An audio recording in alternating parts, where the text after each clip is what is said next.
Jovan Buha! Buha!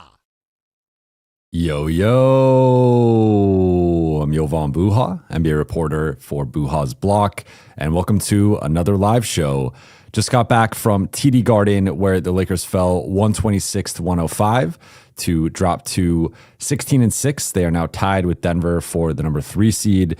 Technically, they are the number 3 seed because they have the head-to-head tiebreaker due to currently leading the Pacific Division, but they fall to 1-1 on this 3-game road trip.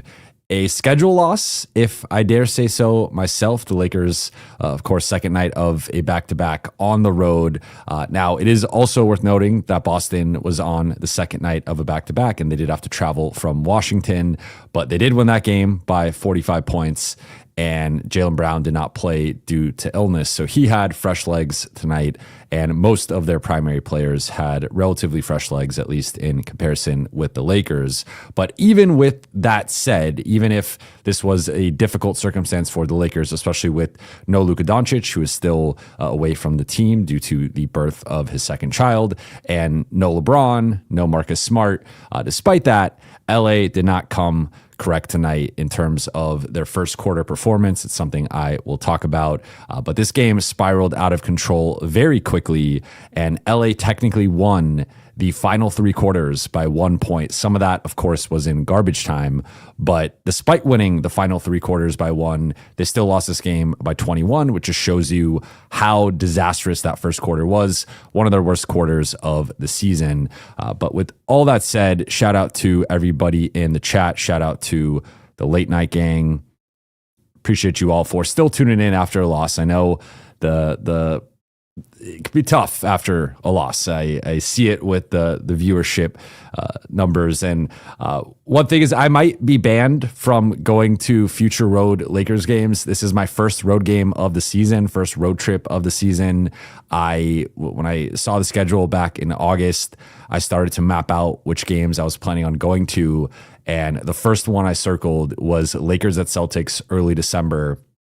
I've made it to the last 5 Lakers-Celtics games here in Boston, and of course all the ones in LA over that span. And I was like, I'm not missing this one. And unfortunately for both teams, it was a bit of a dud just from a game perspective, right? It was not a close game. It was not a down to the wire game, and more so on the Lakers side, getting throttled in the first quarter. But I might not be able to go to any more Lakers road games. We'll see. Maybe the next one they win, but if they continue to lose, I probably will have to stay home and only go to the home games. But in all seriousness, let's get into the breakdown of this game. I want to zoom through this one.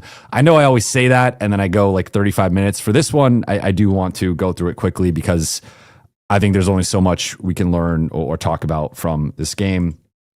So Buha's big picture is slow start spirals out of control. And taking a step back, we know the Lakers, one of their issues to start this season through the first quarter of the season has been first quarters and just how much they have struggled in opening frames. And it's the only quarter still this season that they have a negative net rating in. And more often than not, they're winning the other 3 quarters. It is just the first quarter that typically puts them in some sort of hole. And in the losses that they've had, they're typically down big early with some exceptions, right? OKC, that game was basically over from a few minutes into that game. The Phoenix game was actually tied after the first quarter, but thinking through the Atlanta game, they were already down. The Portland game, I believe they were down by a little bit. The Golden State game, I don't remember off the top of my head. I know it was pretty close at halftime, so even if they were down by a little bit, it was still a close game. But in several of their losses, like they've gotten down big early, and that was tonight. They were down double digits less than 6 minutes into this game. They were down 22 at the end of the first quarter. They finished with 17 points in the first quarter. Boston had 39. And a lot of their early issues in games reared their head. So again, we could put part of this on the schedule. I was talking to some Boston people before the game. and they were complaining about the schedule on their side, that this was their 5th game in 7 nights, and it was a back-to-back for them. They had to travel as well, and had to travel a similar distance to the Lakers. So Lakers had to go through customs. I heard they got in really late last night, and it was tough from like a sleep perspective for LA, but even so, it was relatively similar circumstances for both teams. And despite that, Boston met this game with a lot more force than the Lakers. And the Celtics have been finding their groove on both sides of the ball, especially offensively. They've been playing at a very high level. And the Lakers just really struggled out of the gate. They scored 7 points through the first 6 minutes of this game. And I thought Austin in particular, the final numbers don't show it because he still nearly continued his 40 points and 10 assists that he's been averaging in games without Luka this season. But Austin had a really tough start to this game. Started 0 for 5 with a few turnovers. Jordan Walsh, who has been emerging for the Celtics as a kind of two-way player, more so just a defensive ace, though tonight he was certainly a two-way player. He, I thought, did one of the best jobs I've seen against Austin all season, and he was pressuring him 94 feet. He was navigating screens. He was rear view contesting when Austin got a step in front of him. And that was some of the best stretches of defense I've seen individually against Austin this season. So that was really, that was a big factor, in my opinion, in terms of LA's slow start, why the offense took so long to get going. And if not for that slow start, when they just could not really generate good looks, again, like the rest of the game, they largely won outside of that first quarter. But you look at the 3-point disparity, which is something I'm going to talk about during during one of my other takeaways, and we could hit on it in Stat of the Night as well. But you look at the 3-point disparity, and you look at the way that Boston attacked LA in transition, in early offense, and just the force that they played with defensively. LA did not meet their force tonight, and that to me was the biggest reason. Like, yes, they hit some shots. Yes, they looked fresher than the Lakers. Yes, the Lakers were shorthanded with no Luka, no LeBron, no Marcus, but based on the way the final 3 quarters went, LA showed they were capable. And, there was a human element. There always is in these types of games where Boston took their foot off the gas a little bit too. They started chucking up, even more threes and not having the same intricacy with their offensive actions that they had through the first quarter and the first half. But I thought that the first quarter was the game. And once LA was down 22, you had a sense that they were going to make a run at some point, and they did. They had a couple nice stretches in the second quarter. They made that run to close the third, but I believe Boston started the fourth quarter on a 9-0 run, and that really was the nail in the coffin. But really, the game was over in the first quarter. You can't be down 22 points after a quarter, and for LA, this continues to be an issue. This continues to be a concern of why are they getting out to these slow starts. And I will only entertain the back-to-back nature of this so much just because, again, they played with a level of desperation and energy and effort over the final 3 quarters that had they started the game that way, I don't think I think Boston still probably wins with how they shot the ball, but I think it's a much closer and competitive game rather than a 21-point blowout. In terms of notable performers, mention Austin, 36 points, 3 rebounds, 8 assists, 4 turnovers. I would say this is one of, certainly the OKC and Phoenix losses were their own in terms of Austin's struggles. And both games he was under 20 points, and he really struggled with the level of defense.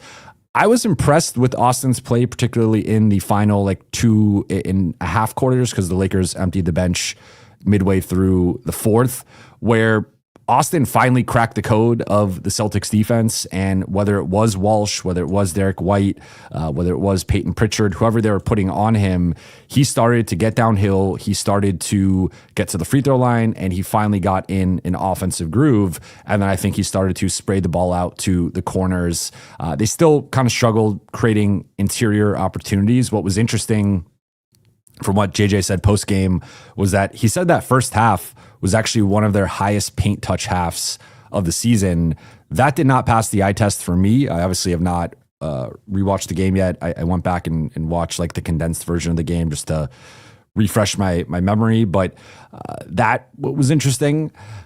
That stood out. And, I thought Austin did progressively get more comfortable against the Celtics defense. And after a horrific start to the game, one of his worst stretches, I would say, of the season, including comparing it to the OKC and Phoenix stretches, Austin had a much better close to the game. And the fact that we can sit here and say a 36-point, 8-assist, 4-turnover night is a bit of an off night for Austin is a testament to just how great he's been this season and how far he's come. And again, he pretty much was right there in line with the 40 and 10 that he's been averaging without Luka.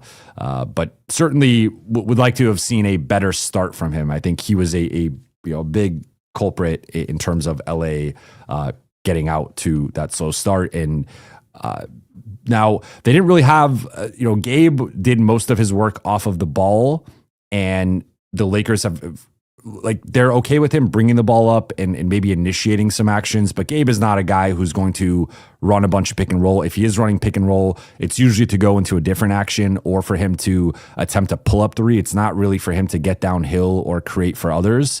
So the Lakers were one thing that really stood out to me, and this is, this could be its own takeaway, but I'm just going to say it here. I think we've become accustomed to the Lakers thriving without Luka and without LeBron. They're 4-2 now without Luka, and I think 3-2 without Luka and LeBron because one of those last night, obviously no Luka, but LeBron played. But that is not necessarily normal for a team without its best player or without two of its three best players to win at a high rate. Yes, OKC won all those games without J-Dub, and there are exceptions, but for the most part, we've seen with a team like Denver, not even missing their top two players, but losing an Aaron Gordon, being without a Christian Brown, you start to have a cumulative effect within your rotation, within your workload, within how tired your team is trying to make up for that. And the Lakers have been largely able to avoid that. Tonight, I felt like it really caught up to them where they just did not have a lot of ball handling and playmaking. And the drop off from Austin to anyone else was so steep that I thought they really struggled to make up for that. And one of the stats that I'm going to hit on a little bit deeper in stat of the night was through the third quarter, they had 9 assists total as a team on 25 makes, and Austin had 8 of the 9 assists. Gabe was the one guy who had another assist. So they were scoring so much in isolation, in getting to the free throw line, and in offensive rebounds that it was there was no flow to their offense, that they were never in a great rhythm offensively.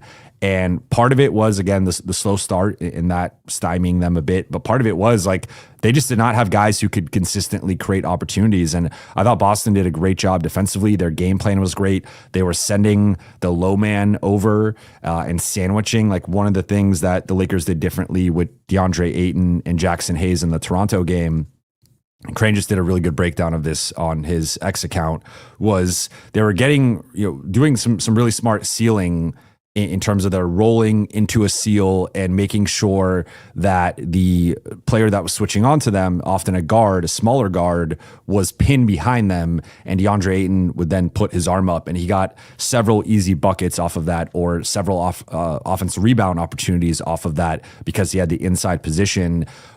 Against Boston clearly scouted that, and there were a couple of situations like that. But for the most part, Boston was sending the low man as the helper behind DeAndre Ayton, behind Jackson Hayes, and either that guy, the initial guy switching, was able to get under them. The Lakers didn't seal as well, but even if they did, then that player was sandwiched, and it would often be a kick out or a reversal to the weak side, and then Boston was able to make that rotation. Or sometimes it was a Thero, who is at this point not a respected shooter by defenses and someone that they were helping off of. So that's something that the Lakers are going to have to tweak moving forward. But I thought they really missed the ball handling and playmaking of no Luka, no LeBron tonight. Gabe Vincent, mentioned him, 18 points, 5 of 10 shooting, 4 of 8 on threes. He hit some big shots, some tough shots. He got into a nice rhythm offensively. 1 rebound, 1 assist. You'd like to see a little bit more from him. Maybe not in the rebounding, but more so in the assists. But I thought at least offensively a solid game for Gabe. And as someone who has been pretty up and down and has not really made much of an offensive impact for this group outside of the actual on-off, he's been a very positive player in terms of on-off offensively. Outside of that, he hasn't had a lot of scoring. Big scoring performances for LA. So he did tonight as a starter. DeAndre Ayton, 6 points, 10 rebounds, a steal, and a block. I did think he was a culprit in the first quarter in terms of his interior defense. I thought he did a poor job contesting shots, trying to alter shots. And there were several times where they got offensive rebounds or they just drove into the paint undeterred. And coming off one of his best defensive performances of the season against Toronto, and in the madness of the game-winning shot, I did give DeAndre his rim protection flowers last night, but I didn't give him his rim protection flower for the possession that preceded the Rui 3, where he did block/contest Brandon Ingram on that switch. That was an incredible defensive possession. So I wanted to make sure I gave him that shout out for that. But tonight, I thought Neemias Queta got the better of him for several stretches and ended up actually outscoring him in that head-to-head matchup. DeAndre Ayton should win it. Jake LaRavia, I thought, had some good defensive moments against Jaylen Brown. Jaylen Brown is Jaylen Brown, so he's going to hit tough contested shots. Technically finished shooting under 50% for the game. But Jake, I thought, once again, was a bit limited offensively, 6 points on 2 for 6 shooting. Did have 3 steals, and he continues to be a clear positive. Right now with Marcus Smart out, I think he's their best defensive player that is playing heavy minutes. But the offensive contribution, he is a guy who on a night like this, you ideally want to get 15, 20, even 25 points. And he did not have that type of night. And I thought they did. He uses that spin move a lot, and I thought they did a really good job of scouting that. And when he'd go into the spin move, there was a second defender rotating over and forcing him to pick up his dribble. Then Rui, 13 points, 7 rebounds, hit a few threes. You like to see that 7 rebound number from him, hit some tough shots. But ultimately, he is, I think Rui, I've talked about it before, Rui and DeAndre can be affected by the Lakers' lack of ball handling and playmaking. And they are more, as finishers, there are more signs of the health of the offense and the fact that LA barely cracked 100 points. That's part of the reason why Rui wasn't as involved. One interesting thing with Rui was there wasn't a clear matchup for him in the starting group. So what LA had him do was play off of Jordan Walsh as a helper. And then he would do the Luke Cornett, where he jumps up 6 feet away from Walsh and does the double or verticality, trying to contest from far away. And Walsh buried a few that I don't really put on Rui. I put that more on the game plan. JJ said after the game they were willing to live with Jordan Walsh hitting uncontested threes. I think the Lakers, this has been a multi-year thing for them, going back to Darvin Ham and then now JJ. I think they could take it a little bit too far. I think it's one thing to cheat off of a player and be okay, if we're going to cheat off of them and rotate back and they hit a shot because they have an opening, they have that sliver of space, these guys are professionals. Okay, we have to live with that. The Lakers, I think, take it too far sometimes where they play completely off of someone and let that player get into a rhythm. And the first play of the game was LA ignoring Jordan Walsh. He hits a 3, and then he ends up with 17 points, hitting 4 or 5 threes. So yes, there is some playing the numbers and there's some variance and shot luck in that. And I get, if you are just purely quantifying the game, why the Lakers would say hey, that we were willing to live with that. But you can't just leave dudes wide open, right? And especially if they hit the first one. I'm not saying guard him like Sam Hauser or guard him like a sniper or laser, as JJ likes to say. But leaving him wide open to me is, I just think we've seen it time and time again where there are the games it works, and some guys will go 3 for 10, right? And then those are 7 misses that ultimately end up in your favor. But we've also seen guys, Dante Exum game being the most famous from a couple of years ago, where they burn you and it's because you allowed them to burn you. So I think there's a delicate balancing act in terms of cheating off of a guy and ignoring a guy altogether. And once a guy's hit a couple of those, I think you have to adjust. And I felt like the Lakers just allowed him to hit too many of those. In terms of the bench, Nick Smith Jr. led the bench in minutes, 24 minutes, 13 points, 2 steals and a block. I thought this was his best defensive game of the season. One of the knocks on him has been his defense. And I think he's been playing with more confidence and starting to find himself offensively. But I also think the last couple of games, he's been better defensively. And particularly tonight, I thought this was his best point of attack on ball defense. So, a much deserved shout out to Nick Smith, and led the bench with 13 minutes, was the only bench player to get into double figures. Adu Thero, I'm going to touch on him in a second, or, with one of my takeaways. So I'll leave him to the side, but played 20 minutes, didn't score, had a couple turnovers, 3 rebounds and 4 fouls. Then otherwise, Jackson Hayes, 3 points, 4 rebounds, 14 minutes. I thought he was neutralized a bit by their switching and by their defensive scheme. And then Bronny came in, hit a couple shots. The crowd was going wild. DK, I thought, 1 for 5, got to the free throw line a couple times. So you like to see him getting downhill, but I thought was forcing things a little bit in garbage time. Then Maxi Kleba is kind of just out there. But notably, no Jared Vanderbilt. 8th straight game that Jared Vanderbilt has been a DNP CD. Even in garbage time, they're playing Drew Timme, they're playing Bronny James. No minutes for Jared Vanderbilt. In terms of stat of the night, I've already touched on it a little bit, but the Lakers had as many turnovers as assists tonight. Actually ended up with 15 assists. So that's wrong. I guess the box score changed. But to even have it close between turnovers and assists, I think that was the encapsulation of this game in one number. And as I said, going into the fourth quarter, they had only 9 assists, 8 of which came from Austin, and they had 11 turnovers. So that is that is just, you cannot be 3 quarters into a game with more turnovers than assists. And I think the other thing to note, which I am going to note with my takeaway number 1, was the 3-point disparity. Boston hit 24 threes, the Lakers hit 14. So takeaway number 1 for me is the 3-point disparity tilts too far away from them. The Lakers have been a bottom 10 3-point shooting team this season when you factor in both volume and percentage, and they've been a bottom 10 3-point defense when you factor in volume plus percentage. So the Lakers are constantly losing the 3-point battle. They partly make that up with the free throw advantage. Like tonight, for example, 25 of 29 at the line. Boston was just 10 of 12. So they took 17 more attempts than Boston, and they hit 15 more free throws than Boston, right? So plus 15 at the free throw line. The problem is they were minus 30 at the 3-point line when you factor in the 10 3-point make disparity. And that was tied for the largest disparity of the season for the Lakers. So 24 was the most threes the Lakers have given up by a decent margin. Their previous season high in terms of 3-pointers allowed was 18 against Sacramento, 3rd game of the season. That was also the game where the Lakers had that minus 10 disparity. They only made 8 threes in that game. That was the game Austin dropped 51 and Sacramento hit 18. But this has, to me, surprisingly not hurt the Lakers as much as it should. And in part because of the free throw shooting and because how efficient they are inside the arc with their finishing at the rim, with their finishing in the mid-range.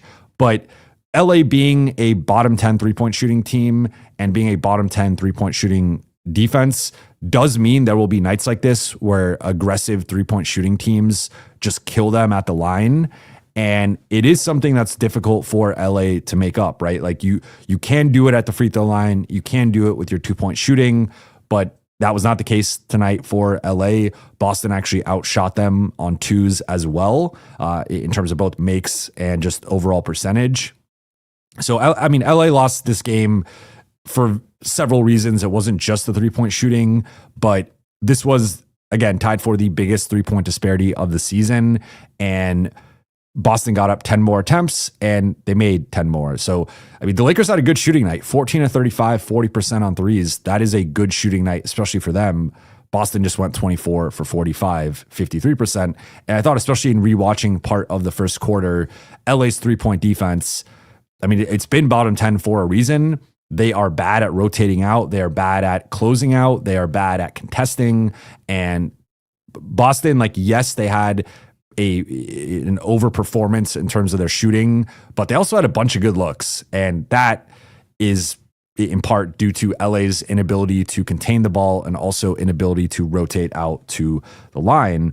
Takeaway number 2 is young legs continue to provide a boost. And what I mean by that is Nick Smith Jr. and Adu Thiero were the first 2 players to check into this game off of the Lakers bench. Before the game, JJ Redick said that he was impressed with Adu Thiero's shifts in Toronto and that he was going to be the first player off the bench. Technically, he came in with Nick Smith Jr., but Nick Smith getting minutes over Bronny and getting minutes over Dalton, and I think it's deserved. I think he's been the best of those 3 in totality this season, but especially lately.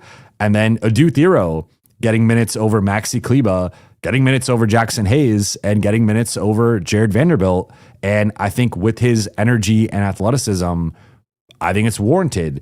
So, of course, Jackson's more in competition with DeAndre, and typically one of DeAndre or Jackson is on the floor. But Thiero is definitely in competition with Vando and Kleber. Kleber's almost exclusively been playing at the 4 lately, and Thiero was in there ahead of him. So his box score numbers don't pop, right? Again, 0 points on 0 for 2 shooting, a couple of offensive rebounds, 3 rebounds total, a couple turnovers, 4 playing fouls. But you're starting to see him just get more confident out there and figure things out on the fly. And I thought he had some nice defensive possessions as the primary guy on Jaylen Brown for certain bench shifts. And he continues. Right now, I think he's better off the ball than on the ball. His help defense and the ability to kind of dig in and hedge and then recover. And I think like his activity off the ball right now is his primary defensive strength, just in general with his athleticism, his speed, the rebounding. But he's been helping on the offensive glass. He's grabbed a couple of offensive rebounds in now back-to-back games. And you're seeing him start to figure it out. And I think ideally, this would have happened a few games ago, and during the Lakers' easier stretch, he could have had some of these moments, but better late than never with Adu Thiero, and with the way that he's playing tonight was second on the team in bench minutes behind Nick Smith Jr. And I think, as I said last night, the cat's out of the bag. I don't see how you go back to making him a DNP, CD, or just garbage time guy. Like, I think he's giving you more than Maxi. I think he's giving you more than Dalton. I think he's giving you more than Bronny. And Nick Smith is filling a certain role with some of that ball handling off the bench. But especially with who's available right now, I think Jackson's going to play, obviously, as the backup 5. Nick Smith's going to play now as a backup guard, at least for the time being, until the Lakers are whole. And Adu Thiero should be right there as like the 7th or 8th man with the current rotation, and he will continue to look more comfortable and adjust offensively. I think the one thing that is a bit of a concern with him right now is just that teams are not guarding him. And if you saw how Boston defended him, they gave him the Jordan Walsh treatment. The difference was he didn't even attempt a 3, and he didn't really make them pay for giving him that type of treatment. So that's going to be something for the Lakers to kind of figure out how to navigate that. It's similar to Jared Vanderbilt. The difference, in my opinion, is that Adu Thiero has a better and tighter handle than Jared Vanderbilt. And I think he looks more comfortable attacking closeouts and just getting into the paint. He did have a couple turnovers off of trying to create opportunities for his teammates, but I think the intent was there. And as a rookie who missed as much time as he's missed, it's totally fine. And then final takeaway before we get into the Q&A is updates on Luka and LeBron. So JJ said that Luka will be returning soon and that there is a possibility that he could be back on Sunday in Philly. So did not commit to that, did not say that that is for certain, but it sounds like there's a possibility that he's back Sunday for that game against Philly. And then with regards to LeBron, he said that he was asked about it after the game, and he hedged it. He kind of dodged the question a bit, just saying that he hopes everyone is back Sunday against Philly. So no clarity there, but of note, LeBron and Marcus both had their injury designations changed going into this game. And with Marcus, I think it's a bit concerning now because it continues to change with him, where Marcus was listed as out with left lumbar muscle strain. And he's had the back management and he's had back spasms. And so now it's been 3 different designations for Marcus. That's at least a yellow flag, if not a red flag. Then with LeBron, continues to deal with the sciatica, but also now, and the left foot injury management, but now they put it as left foot joint arthritis, which those are the 2 oldest sounding injuries probably in the league, having sciatica and arthritis. So that is something that the Lakers are managing now with LeBron. I think this more so tonight was just second night of a back-to-back. JJ just said a few days ago they're hoping to build him up to playing in back-to-backs, but for the time being, it seems like LeBron is not going to be playing in back-to-backs. Fortunately for the Lakers, it's a while. I think it's several weeks until they play a back-to-back, so they will not run into that issue for a bit. But with all that said, let's get into the Q&A here. I went 32 minutes, so I lied. I couldn't help myself. It was shorter than 35. Mac Roblox, thank you for the super chat. Told the Lakers to start Marcus Smart yet. I will say on this front, I had an interesting conversation tonight with somebody who laid out that, I think part of it right now is the injury part of if you are starting Marcus full-time and he is still dealing with these injuries in and out of the lineup, that is a challenge in terms of constantly changing the starting group. But I was also told that there is a benefit to Marcus coming off the bench in terms of his offensive role, and that being something that does matter to him in terms of not even necessarily getting shots up, but just having the ball in his hands a little bit more, having more usage instead of being simply a spot-up shooter with the starters. So I think it sounds like he's not going to say no if they put him in the starting lineup. Like, he's not like against it, but it does seem like there is some benefit to him potentially having a larger offensive role off of the bench. And then again, you throw in the back stuff right now, and it's like, I don't know if he's in a physical state to start and be playing 25, 30 minutes every single night. I think that's partly why JJ has reduced his minutes lately. So I'm actually shifting now more toward Jake LaRavia being the most logical starter. I think with his defense recently, he's giving you, like, he's a different defender than Marcus Smart, to be sure, but he's also a better shooter than Marcus Smart. So I think he does kind of blend. I mean, I've talked about this before, but he does kind of blend parts of Rui where he can give you, not as consistently as you would like, but he can give you the 15, 20 point night or even the 12 point night, and he can hit threes, and he does have a level of connectivity offensively with the passing, with the decision making, but then defensively, he can defend multiple positions and has not really, I think sometimes has shown an ability to scale down. I've not loved his minutes against guards. I think there are some guys who are just too quick or athletic for him, but at least against the bigger wings, I thought he did an incredible job last night against Scotty Barnes and Brandon Ingram. More so Ingram, that was his primary assignment, but even a little bit against Barnes. And I thought he had some good minutes tonight against Jaylen Brown. So even if it is simply him guarding bigger wings, I think he's a notably better defender than Rui, and then he's a better shooter than Marcus. So again, it's a little bit of a blend there, but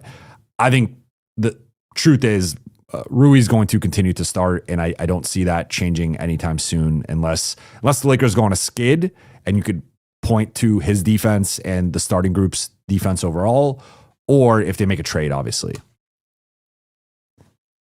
Connor Phillips, thank you for the super chat.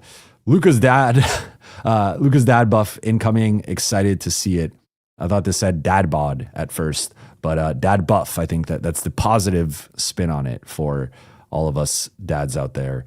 Yeah, I mean, I think Luka, whether he returns on Sunday or he returns on Wednesday, he's going to have the post baby bump, right? He's going to have, and not literally a bump, but in terms of he's going to have a big game. He's going to have a nice return, I think, whenever he returns to the lineup. So yeah, congrats to Luka, obviously, and very exciting.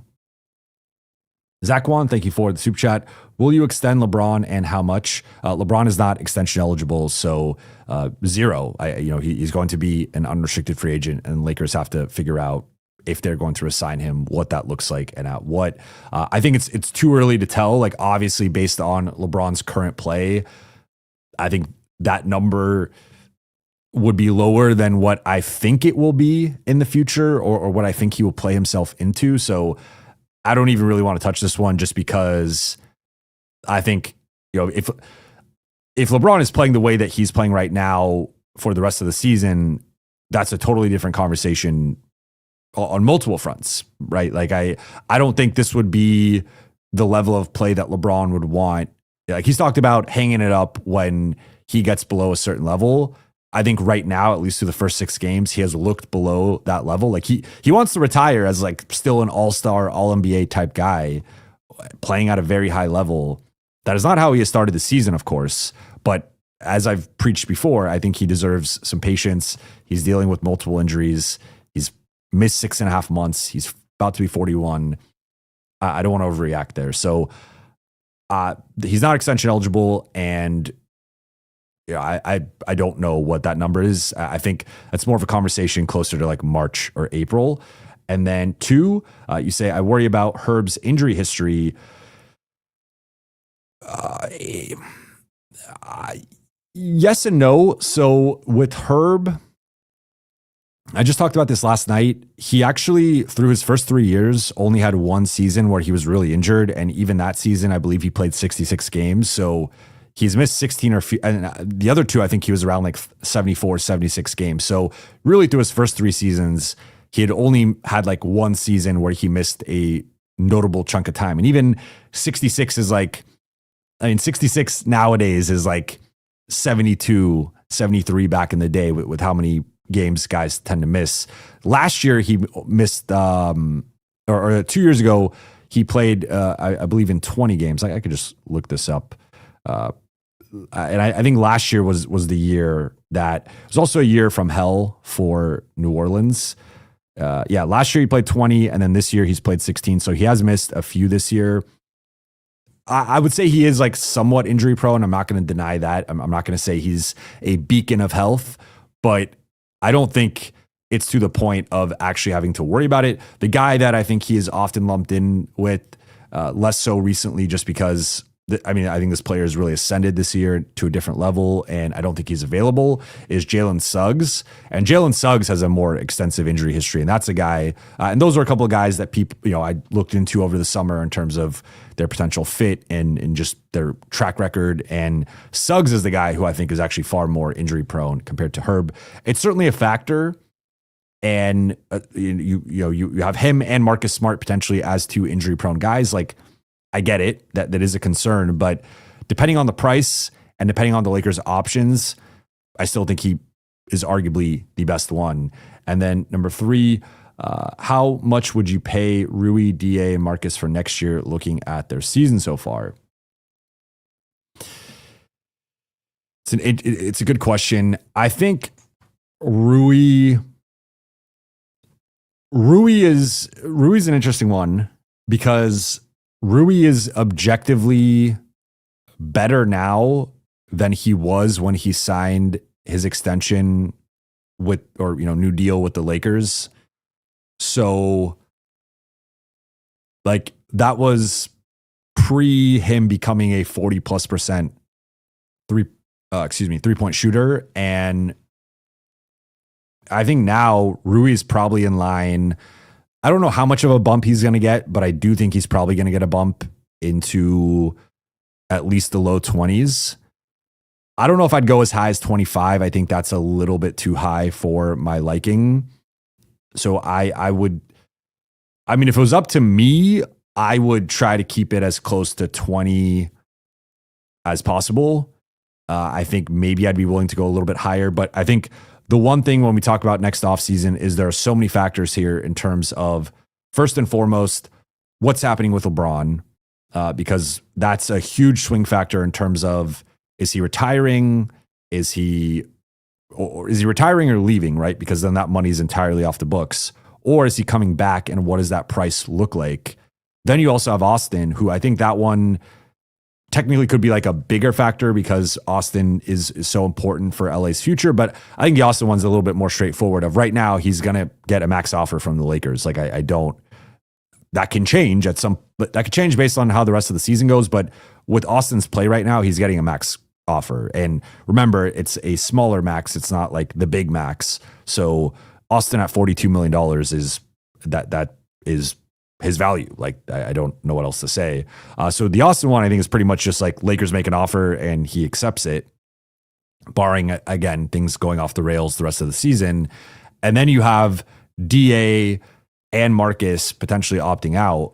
I think Marcus, if he can stay relatively healthy the rest of the season, will opt out and potentially be, I think he'll get a bump into the double digits, but probably low double digits. Like I could see him being a $10 to $12 million player, maybe like, something like a 2 years, 25 million or 3 years, 36. And I could also see LA potentially looking at him similarly to Dorian Finney-Smith and being like, hey, we like you. You made a big impact on our defense. You made a big impact on off and plus minus, similar to DFS.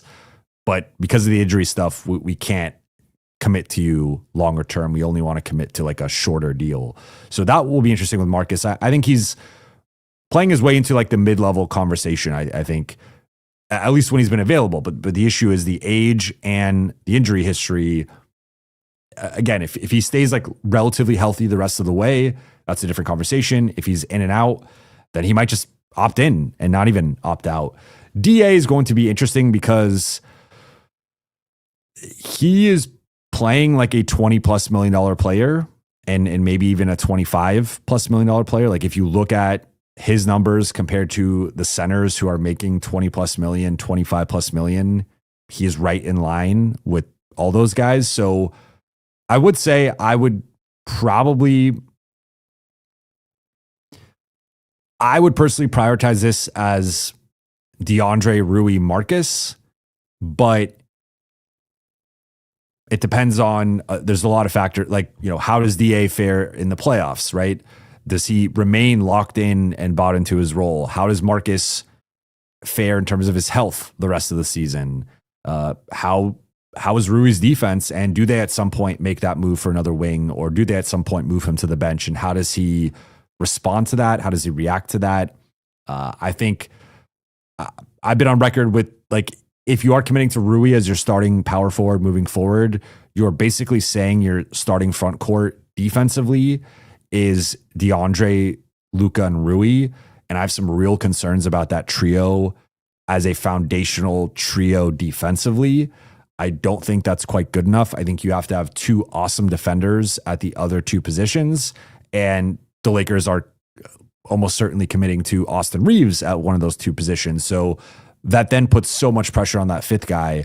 So I think another thing for me would be even if you are keeping Rui and committing to Rui, I would want to do so in under the decision that he's going to be moving to the bench, and he can still be one of the best six men in basketball. He can still be one of the better bench scorers in basketball. He's one of the best shooters in basketball right now, like just straight up. But I don't love the long-term fit of him with Ayton and Luka, particularly with just the defensive concerns that presents. So hope I answered a couple of those. Fahim, thank you for the super chat. Anyone ever done the definitive Stu Lance interview about his time with the Lakers? Imagine the stories and the most firsthand experience with the evolution of the franchise. We're so lucky he's ours. Not to my knowledge, and that's a really good story idea. Obviously, I don't write anymore, or at least for the time being. But having him on the show, I've tried to get Billy Mack on, and it hasn't quite worked out schedule-wise. But that would be really fun to have Stu Lance on. So I really like that idea. And, I saw him today, and he was, didn't broadcast tonight because he was under the weather, but he was still there eating in the dining hall. So said what's up to him, and, see him at home games, see him on the road. So he's the man, and he is one of the integral parts of the franchise and has been doing it for decades. And has seen everything, right? He's been there since I believe the 70s at least, if I'm not mistaken. I don't think the 60s. I believe starting in the 70s, and obviously through Showtime and Kobe and Shaq and Kobe and Pau, and then LeBron and AD, and now Luka, and he's seen it all. He's seen the history of the franchise. So that's a really good idea. Zach Wan, thank you for the super chat. Number 1, J-Dub, OG, Franz, Jalen J, BI. Rank them based on their potential and their fit around Luka and AR. Number 2, thoughts on fifth starters.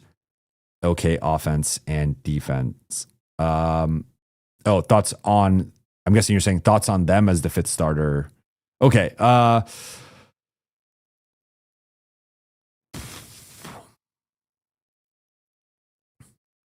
This is interesting. I mean, J-Dub is number 1 easily for me. J-Dub is the best player of these 5. And you also factor in his defense. He's an all defense caliber guy. And I mean, he's like the 5th or 6th best defender, or 4th best defender on the Thunder, but that just shows their level of just how crazy they are. I think I would go J-Dub, Jalen Johnson.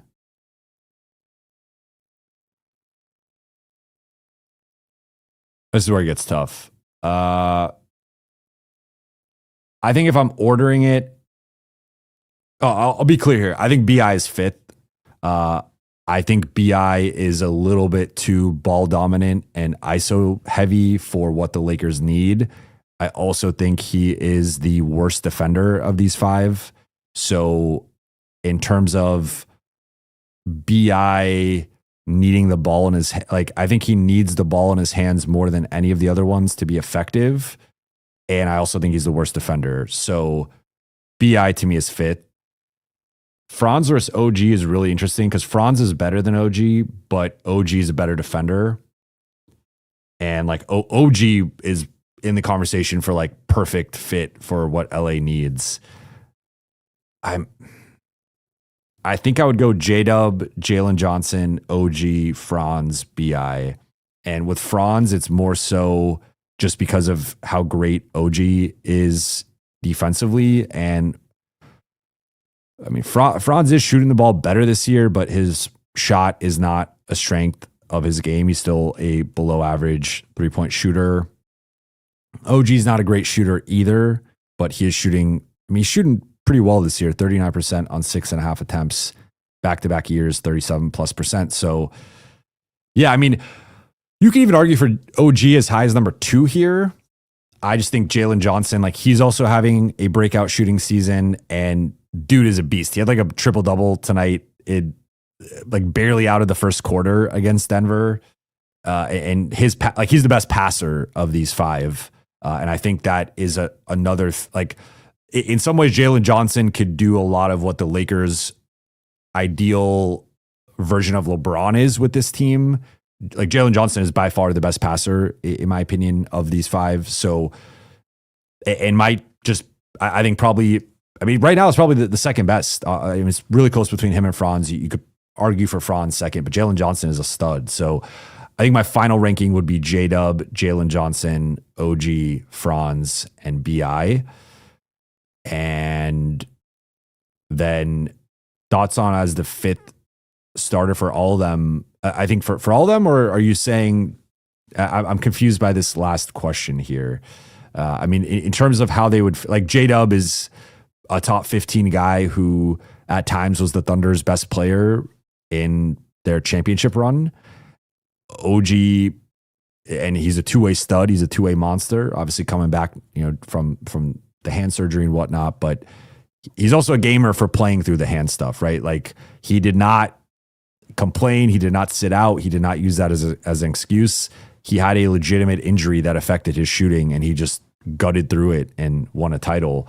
OG is one of the best defenders in the league and has grown offensively and been a big piece of what New York's doing. I think is their 3rd best player, and some nights is their 2nd best player. So OG's great. Franz is really, he's made it more of a 1A, 1B conversation at times in Orlando. Jalen Johnson is, I mean, this dude, I think is a future All-NBA player. He's a beast. And Brandon Ingram, I mean, against the Lakers, he looked like one of the best players in the league. I like BI. I just, the ISO, he's a little bit out of the DeMar DeRozan school of basketball, which isn't my cup of tea, despite DeRozan being a Trojan alum. So BI, I think like the defense, he's never quite put it together consistently. And then the shot selection and the style of play, I think, could be a little ball stoppy and ISO heavy. My mom, thank you for the super chat. You know the drill. Please hit the like button. Thanks. Yes, let's get those likes up. And shout out Mama Buha. Shout out my mom. Thank you for the super chat. I appreciate you. Easy peasy. Thank you for the super chat. What's going on behind the scenes with Vando? Him not playing just doesn't make sense. Not like they weren't winning games with him playing. Maxey refuses to shoot anyway. I'm not quite, I don't have a read on this other than, again, some of the stuff I've talked about already in terms of last year on paper, Vando probably should have had a bigger role, but there were plenty of nights where JJ played Jordan Goodwin ahead of him. And again, like going to the offseason and even through the offseason, I would get the questions about why isn't Vando in consideration for the fifth starter? And I was like, I think he's closer to being out of the rotation or like the 9th or 10th man than he is to being a starter. And everything we've seen shows that. And now maybe it's like there is an element, and this kind of sounds a little weird, but there is an element of like respect in terms of with some guys, and this happens in some situations, the coaching staff will not play them in garbage time just because it's almost like disrespectful to be out there with some, like, because the closing lineup tonight was what? Bronny, Nick Smith, Dalton, Timmy, and Kleba. And if you're Vando, to lose your spot in the rotation and then be thrown in garbage time, like, I mean, one, Vando's not a good garbage time player because garbage time is kind of just, that's why Dalton thrives in garbage time. It's sort of like unserious, like pickup basketball, and it's just like who can go get some buckets. That's not Vando's game. But two, I think there is a respect element of like, hey, we're not going to like play you in the garbage time with the young guys, or like we're not going to mess up your averages or whatever, because like some guys don't like that. So I don't know if maybe Vando has voiced that to the coaching staff of like, don't disrespect me by playing me in garbage time or whatever. Like that is its own thing, right? Now, obviously him as a rotation player, him just playing in the meat of the game, that's a different matter entirely. And clearly he's fallen out of favor, both due to some of the lineup data, which has not been positive for Vando, but also I think in general, he is not JJ's cup of tea with the lack of shooting, the offensive limitations. I do think that road trip that they were on, stretches of that Atlanta loss, stretches of the OKC loss, he was making mistakes. He was not locked into the game plan, and it clearly, he fell out of favor with the coaching staff to a degree of going from one of the back end rotation guys to just being out of it altogether. So it is interesting to me that on a night where there's no LeBron, no Luka, he can't even get any rotation minutes. But I mean, it just is what it is. I don't fully agree with it because, to your point, like, I think Maxey has tailed off with his impact, and you could argue, like, could he not go out there and do what Adu's doing, right? Like, we've seen Vando do what Adu is doing. Keep saying that 5 times fast. He's done that type of stuff before, so I don't know. I think at this point it's clear that he's on the outskirts of the rotation, and if there ever was a night, like second night of a back-to-back, no LeBron, no Marcus, no Luka, this should have been a night for him to play more. The Milwaukee game should have been a night for him, honestly, to start, but if not start, at least play more off the bench. He was buried on the bench. So for whatever reason, JJ just doesn't think he's a player worthy of playing rotation minutes. And I get it to a degree because I think, again, Vando's declined as a finisher 4 straight seasons. He has not developed a reliable 3-point shot. He is one of the more negative gravity players in the league. Teams do not guard him. And he does not have the Jordan Walsh game where he hits 4 or 5 threes. He has the 0 for 1 3-point shooting game, and it's just detrimental. So also really negatively impacts the Lakers offense if you look at the on-off in terms of their offensive rating. So I get it to a degree. I think JJ's taking it a little bit too far, but as of right now, I don't know behind the scenes what's going on if something happened privately. Nala, thank you for the super chat. 1, assuming we let all the expirings expire, what realistic free agents should we target? 2, possible to get Keon and Claxton without giving up Rui. So that would probably have to be a 3-team trade.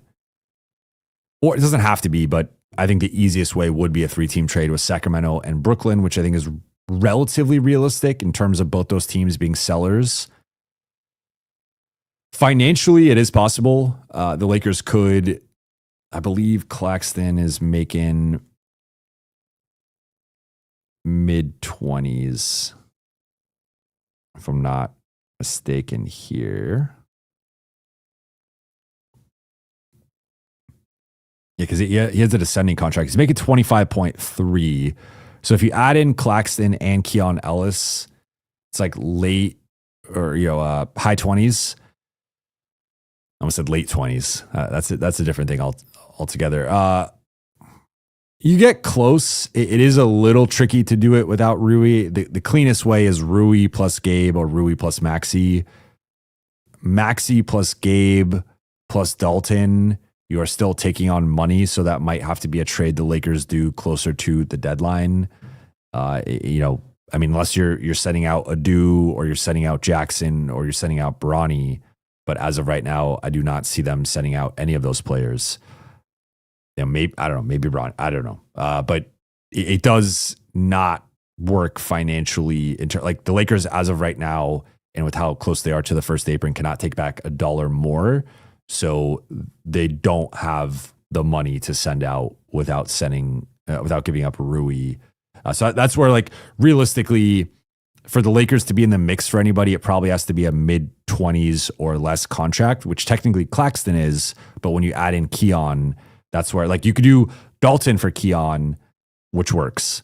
But then if you do Maxey and Gabe, that's where that's not enough for Claxton. So if you did, again, Rui and Gabe or Rui and Maxey, that works. I think my one concern with getting Claxton would be a little bit of a logjam at the 5 in terms of, I think DeAndre Ayton and Nick Claxton would both look at the other player and be like, I'm better than him and I should start over him.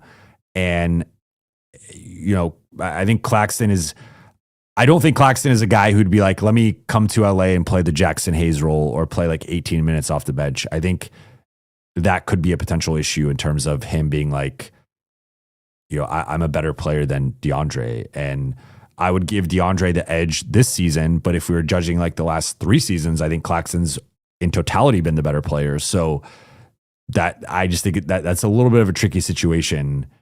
It is DeAndre insurance if you lose DeAndre because Claxton's got a couple more years left. But it gets tricky without giving up Rui. And then in terms of free agency, I'm a little skeptical of LA's ability to add an impact free agent. I think it's likely going to come in the form of a trade if it does happen, because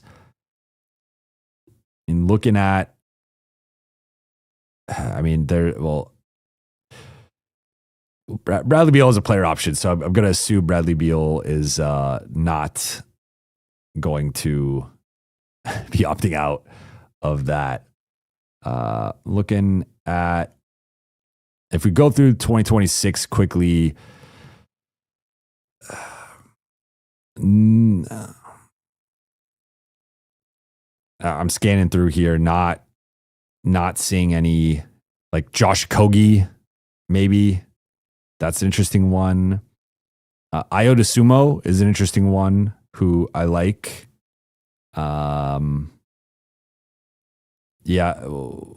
Potentially PJ Washington. Oh no, he extended, right? This is an outdated list. To be honest, I don't see the Lakers adding an impact free agent. I think it would probably have to come in the form of a trade. Yeah. Sorry, I forgot. Okay, this list is outdated. PJ Washington signed that 4-year, $90 million extension. I mean, the free agents. Here's a updated list of. So you got LeBron, you got Zach LaVine player option. He'll pick that up. Trae Young player option. He'll probably pick that up. There's extensions for some of these guys potentially too, but James Harden has a player option. Chris Middleton, Porzingis, CJ McCollum. Porzingis is interesting at a certain number, but it also depends what happens with Ayton. Hartenstein, Thunder have a team option. I'd be really interested in him if he was available. Wiggins has a player option. I think he picks that up. Then you got like Simons, Tobias Harris, John Collins, and this is in order of salary this year. Vucevic, Norman Powell is going to get paid. Like, I don't think that's a realistic option. Harrison Barnes is an interesting one, though he's obviously not a wing stopper or not as good defensively as he used to be. He's more just purely a 4. Looking at this list, it's not the best list. Like, I do like Robert Williams. If you could upgrade or even just have another option with Jackson as a backup, I do really like Robert Williams. There's Mitchell Robinson. But yeah, I mean, this is not the sexiest free agent list. And I think if the Lakers are going to upgrade the roster, it's almost certainly going to come in the form of trade. And the truth is, if they run it back, even if LeBron, let's say LeBron stays, if LeBron resigns it even at like $25 million, then you get a bump for Austin, you get a bump for Rui, you get a bump for DA, you potentially even get a bump for Marcus. Like, that cap space evaporates really quickly. Like, part of the cap space is built on the notion that LeBron will not be back. If LeBron is back, that's an entirely different scenario. So the truth is, like, free agency has changed, and guys do leave. It's not entirely unheard of for a guy to sign somewhere, but I think if the Lakers are real cap space players, it probably means they've lost Rui or DeAndre. And at this point, I think they're trying to keep both of those guys, depending on their ultimate price. So they can get in the mix for some guys if LeBron leaves or retires, but it's still probably going to be under like, say, 30 million, which only gets you so far, right? Like, you might get a fifth starter type, maybe. But yeah, I think it's a little bit too early with the free agency stuff, but it'll be something to monitor. Gary Singh, thank you for the super chat. Thero's defense was impressive as a rookie. He has speed. Yeah, Thero's defense, especially given how limited NBA opportunity he's had up to this point, and not having a training camp, not having a preseason, not starting the season with the group in terms of being available, he, I think, is ahead of if this was like the beginning of the season, right? This was 20 games ago or whatever. I think I'd be looking at like Thero's only going up like this, and like I have really high expectations for his rookie season. Obviously, it's happening a little bit later, but there's no reason why he can't continue on that trajectory. So yeah, I think I think he'd be even further at this point had he not been dealing with the injury stuff going into the season, and had JJ maybe played him a little bit more a little bit earlier. But we're here now, and I think it's been really encouraging to see what he's doing. Broke with no money, thank you for the super chat. Do you think ATL would trade Nah for a first? That is an interesting one. Probably not, because, I mean, they did lose a tough one tonight against Denver. They blew that. But especially if they're trying to move on from Trae Young, I feel like Nah is an important part of that in terms of just being like another guard and ball handler. So I think it depends. I would say it depends on where their season goes from here. If they continue to be in the play-in mix and be a relatively competitive team, I think that this is a group that it doesn't really make sense to tear it down or sell off a piece. If they do pivot and go in a different direction and look longer term, like maybe that value could make some sense. But remember, the Lakers can't just take on a player. So I'm looking at, I believe he got he's making like around 20-ish, or no, he was making 15.1. So he got the full non-taxpayer. And it's a weird, it goes 15.1, 14.4, 15.1, 15.9. So, you could do something like Maxey and Dalton and a first for but then you also have to then sign someone. Maybe you convert Nick Smith Jr. to a contract at some point. That's an interesting one. I don't think at this point, though, Atlanta is just selling off. But if that's not to say that they won't ever get to that point. I think it just depends which direction their season goes. All right, going 5 more minutes here. If you guys got any questions back in the chat. Jeremy said, I would love Derrick Jones Jr. on this team. So would I. And we've seen his fit with Luka and how great that fit was in 2024 on that team that made the finals. I just have a hard time, especially with Clippers continue to trip over themselves and do PR mistake after PR mistake. I don't know that they could handle the PR mistake of trading with the Lakers and helping Luka and the Lakers win a title or go on a deep playoff run by giving them Derrick Jones Jr. So, yeah, I think that I just have a hard time seeing the Clippers trading with them. Broke with no money. Thank you for the super chat. Grimes for Gabe in a second rounder. Grimes has a no trade clause. I would do that. I don't think that's enough value on the Philly end. I think Philly would ask for the first or ask for a due as a throw in here. So I think like Grimes, to your point, has the no trade clause so he can dictate where he goes. But if I'm like, Grimes could functionally be an expiring contract for Philly, obviously, is functionally an expiring contract. So the argument here for Philly would be you flip one expiring for another and just take the second rounder. But I think the gap between Grimes and Gabe is bigger than a second rounder. So if I'm Philly, I'd rather just ride out Grimes this season and just see where it goes. And maybe I have an injury or whatever, and I need to keep Grimes, or you just lose him. But I don't think a future Lakers second round pick would be worth taking on the drop off from Grimes to Gabe. Like, I think there's a pretty big gap between those two. Zakwan, thank you for the super chat. Rui / Tobias for low 20 million. 2, if LeBron retires, would you replace him with a star and part with possibly Rui or DA, or role player and keep the rest? I'm not.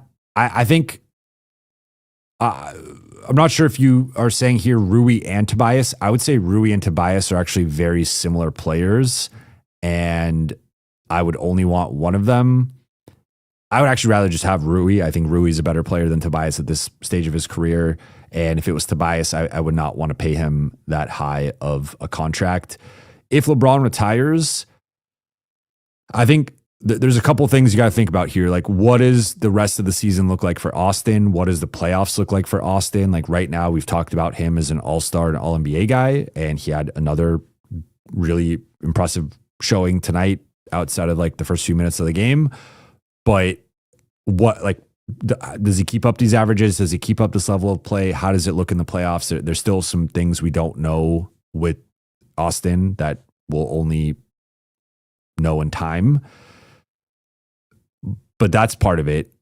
Then the other part of it's who's the star, who's available, right? Because I think clearly if the Lakers are keeping Austin, then you have your 2 perimeter stars offensively in Luka and Austin. So I want either a big or a wing.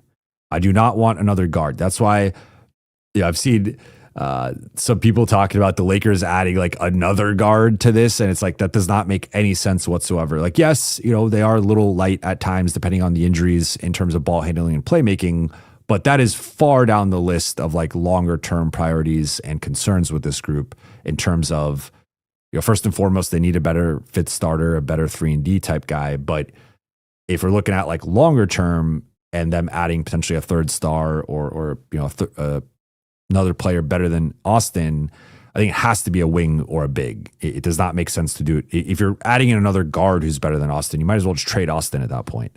So I think if you're keeping Austin and Luka, clearly you need a wing or a big or front court player. So it depends. If it's Giannis, yes, I would give up Rui or DeAndre for Giannis in a heartbeat. I don't think there's anything to think about in that scenario.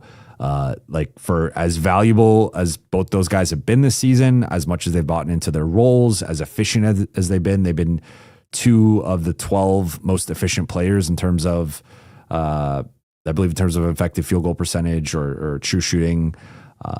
They've both been awesome and efficient. Giannis is Giannis. Giannis, I talked about it yesterday, top 4 player. You do that 10 out of 10 times. So if it depends, like, there's a sliding scale, like, right? Like I think a guy like a Trae Young, I mean, one, it doesn't make sense again with the Luka or an Austin, but even that caliber of star, I think is probably below the threshold that I'd really want to give up a Rui or DA for. So I think it probably has to be a top 20, top 25 player, and it probably has to be a wing or a big. Anything lower, I would consider it again. Like if you can upgrade, let's say like a Franz, right? I'd rather have Franz than Rui.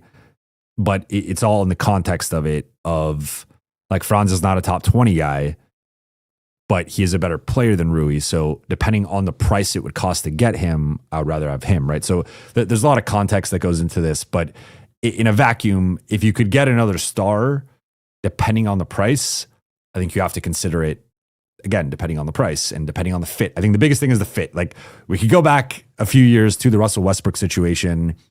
It was clear as day at the time that Russ did not fit. It probably played out worse than even the biggest pessimist could have predicted. But the biggest reason was Russ could not shoot and Russ refused to adapt his game. And so looking at what I would want next to Austin and Luka is I would want athleticism, I would want defense, and I would want guys who can shoot and play off the ball.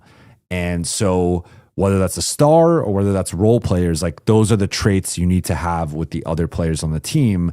That's why, in particular with Rui, like he can play off the ball and he can shoot, but he does not provide does provide some athleticism, but doesn't provide like the game changing, like a type athleticism or some of the other more athletic wings. Definitely doesn't have that like lateral quickness, and then also does not provide,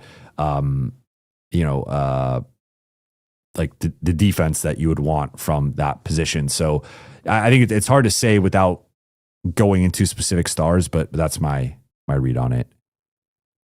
Next one from Broke With No Money. Do you think, thank you for the super chat, do you think Pelicans trade Herb for Vando and Dalton for a first and swap their choice? And I think Rui, Gabe, Vando, and Maxey, at least 2 of them need to be traded for athleticism and better defense. I do not think New Orleans would do this. I think they would probably want one of the expirings instead of Vando. I think the Vando contract is going to be really tough to trade.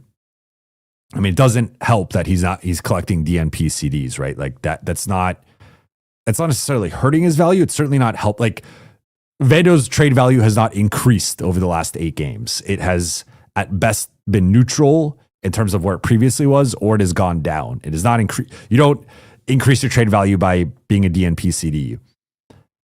In terms of Rui, Gabe, Vando, Maxey, at least 2 of them need to be traded. Sure. I don't like inherently disagree. I think the 2 obvious ones are Gabe and Maxey as the 2 expirings that, can you flip that for a more athletic player, a better player, a better fit starter? I think that's probably the 2 spots that you can flip. But I agree in general. Like the Lakers are not as athletic as they should be, and they're not as good defensively. So I'm right there. All right, I'm going to wrap there, though. I appreciate you all for rocking with me for a bit over an hour on the second night of a back-to-back, a Friday night. I'll be back on...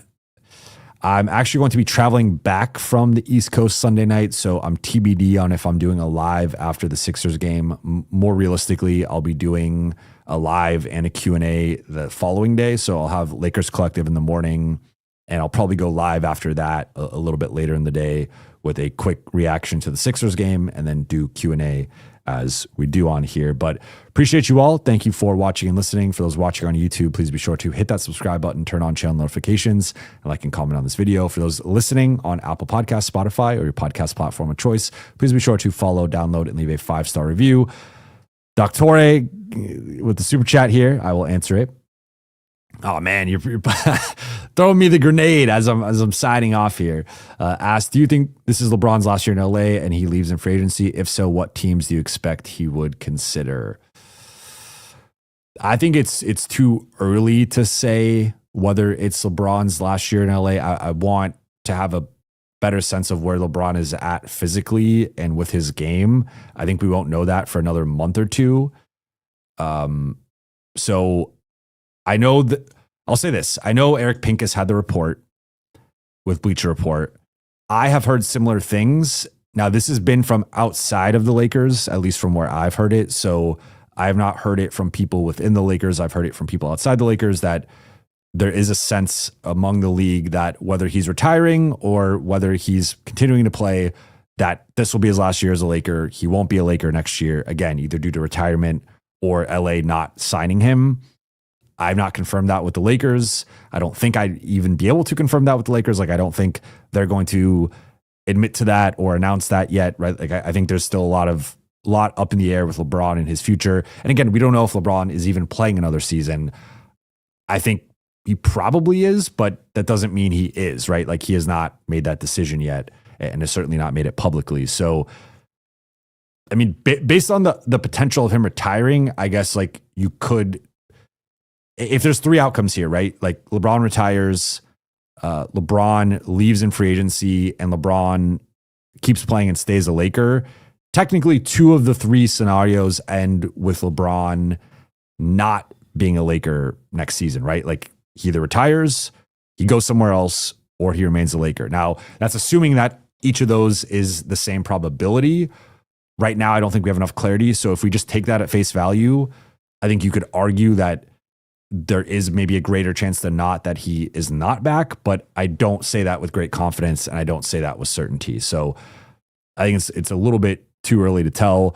If he were to leave, I think it would, so going back to the summer, teams I've heard linked to him, there's the Dallas connection. There is still this kind of New York, and even with the new podcast coming out with Max Kellerman and Rich Paul, Max Kellerman was jokingly asking Rich Paul about LeBron going to New York. Like there's been a little bit of that out there, but he also famously is not a fan of James Dolan. So I have a hard time seeing LeBron looking past that. There's Cleveland, of course, as like, I think that's the most obvious potential destination. There's been the Warriors dalliance over the last couple or few years, but I feel like that would be a tough. That would be tough to leave the Lakers to go to the Warriors. Like outside of going to the Celtics or the Clippers, that's pretty much one way to stick it to Laker fans in a way that I don't think they would ever quite forgive him. Right? Like if he went to the Celtics, he went to the Clippers, or he went to the Warriors. I think Laker fans. I know a lot of Laker fans don't even like him, to be completely honest. But if he went to one of those teams, then obviously that would be, I think, a blow to his Lakers legacy, not his legacy overall necessarily, but his Lakers legacy. People would not forgive him. So I think it's one of those. It's a big market. Like I don't think he's going to OKC. I don't think he's going to Memphis. I don't think he's going to New Orleans. I think it's a big market that's competitive, and those are some of. I don't think it's going back to Miami. I don't think it's New York. So I think it's probably Cleveland. Or, I would say Cleveland or Dallas would probably be my two top teams if he was leaving. And then Colby asks, final one here from Colby asking with the super chat, have you seen Pluribus? Yes, I will be honest. I've not been able to really get into Pluribus. And I say this as someone who Breaking Bad is probably my second favorite show of all time. I think The Wire is my favorite. Breaking Bad is probably number 2, right there with Sopranos. And I loved Better Call Saul as well. So I think Vince Gilligan is one of the best show creators, universe creators in the game. I watched the first 3 episodes of Pluribus. I've not quite gotten into it. That said, there's been several shows where I watched the first few episodes. I don't get into it. It continues to get all this hype and buzz. And I'm like, let me give it another shot. Let me restart it, try and rewatch it. And then I fall in love with the show, where it kind of clicks in my head.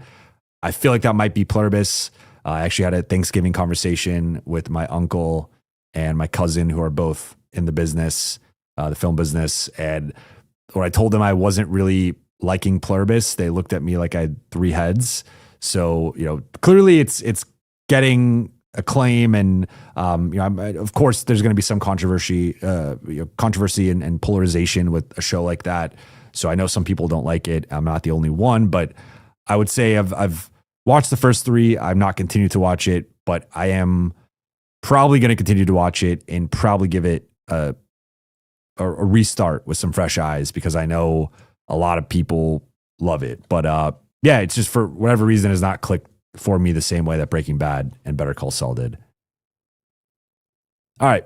I am wrapping here, though. I appreciate you all, and I will talk to you all either Sunday night or more realistically on Monday. Enjoy the rest of your evenings. Enjoy your weekend, and I'll talk to you all soon.